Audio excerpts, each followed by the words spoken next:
Well, Minister Karina Gould is in the midst of running for the leader of the federal Liberal Party. I spoke to the Burlington MP earlier this afternoon, and before we tackled the hot tariff topic, I started by asking why she decided to jump into the race. Yeah, well, look, I am thrilled about this decision. I think it's a fantastic opportunity for us as a Liberal Party in Canada to re-engage and re-earn the trust of voters ahead of the next election. And I did it because we need someone who can stand up for Canada. I mean, I'm sure we're going to talk about this later, but we're facing some very serious threats to our economy with the Trump tariffs, and we need somebody who's going to stand up for our economy, for our jobs, for our way of life, for our values. And that's something that I know how to do with, my decade of experience in Parliament. I've been standing up for Canadians every single day, and that's one thing that I bring to the leadership. And we need somebody who has ice in their veins, is going to be able to make the hard decisions for Canadians, and that's who I am. You got to admit, it is a bit of a tough spot to be in, though, and a job to want, because I'm still curious about the motivation, knowing that even if you do win the federal Liberal leader vote, you'll then be going immediately to the polls for Canadians into an election where right now the Conservatives are heavily favored. And if you weren't successful in that election, you would then end up being probably the shortest serving prime minister, outdoing Charles Tupper's 68 days. It's a bizarre place to take the risk of putting your name. Well, I think it's a sign of leadership when you put your name in when times are tough.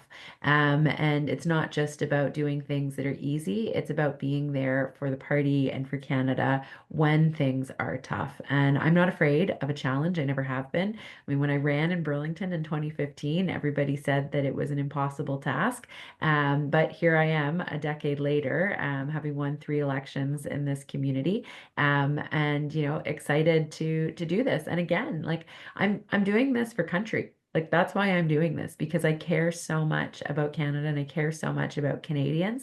And I want to do this because I think it's a moment in time where we need someone with the right kind of leadership, the right kind of experience to go up against Pierre Poilievre and to go up against Donald Trump and to really have, in their heart, the best interest of Canadians. And that's what I have. Okay, so let's talk the hot topic of the day. That is, of course, the tariffs and the trade war that is happening. I mean, if you were in the spot of Prime Minister right now, you would be dealing directly with President Trump. Prime Minister Trudeau had the call this morning. How would you have tackled the tariff conversation and this threat to Canadians? Yeah, well, so first of all, I think what's really important right now is that we have a united approach as Canadians. And I have been so heartened by what I have seen from Canadians across this country who are recognizing that it is Canada first, that we are united, and that we are standing strong together. And, I hear from people in our community, but right across the country, who are going to the supermarket and deciding to buy Canadian products. Like they are taking their time to look at those labels and they are acting with their purchasing power. And I'm really proud of Canadians for stepping up in this important way. I think when it comes to dealing with President Trump, it is twofold. One is to not back down and to be very clear about what Canada offers the United States and what they not only need us for, but they depend on us for, and to have a very strong response. I mean, we're talking about dollar for dollar tariff measure responses, but I think we also have to say, like, what are the other leverage points that we have for the United States to understand that we are their friend, we are their ally, our soldiers have fought and died together. You do not treat your partner like this. You do not treat your friend and your ally like this. We don't want to be in this position, but we know how to fight and we know how to win and we know how to stand up for Canadians. And so we have to have everything on the table, whether that is recognizing that the US depends on us for auto parts, whether it's recognizing they depend on us for energy, and to make it very clear to the president that if he puts these tariffs in place, we will respond in a very strong measure. And it's not just Canadian jobs that are on the line, it's American jobs.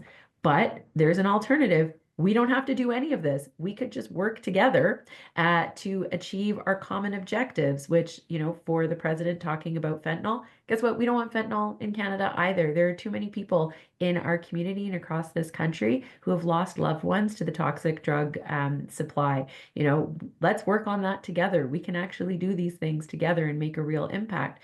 And if it's about, you know, making manufacturing in the United States, well, we make things together in Canada. So let's work together between Canada and the United States to make Fortress North America with an amazing, you know, manufacturing sector that we have in Burlington that works very well with their US counterparts. But let's do that across Canada and the United States. So I think there are, you know, tremendous opportunities here, and there's ways for us to work together. But if the United States is going to come on this economic attack and attack our sovereignty like this, we're going to respond in kind.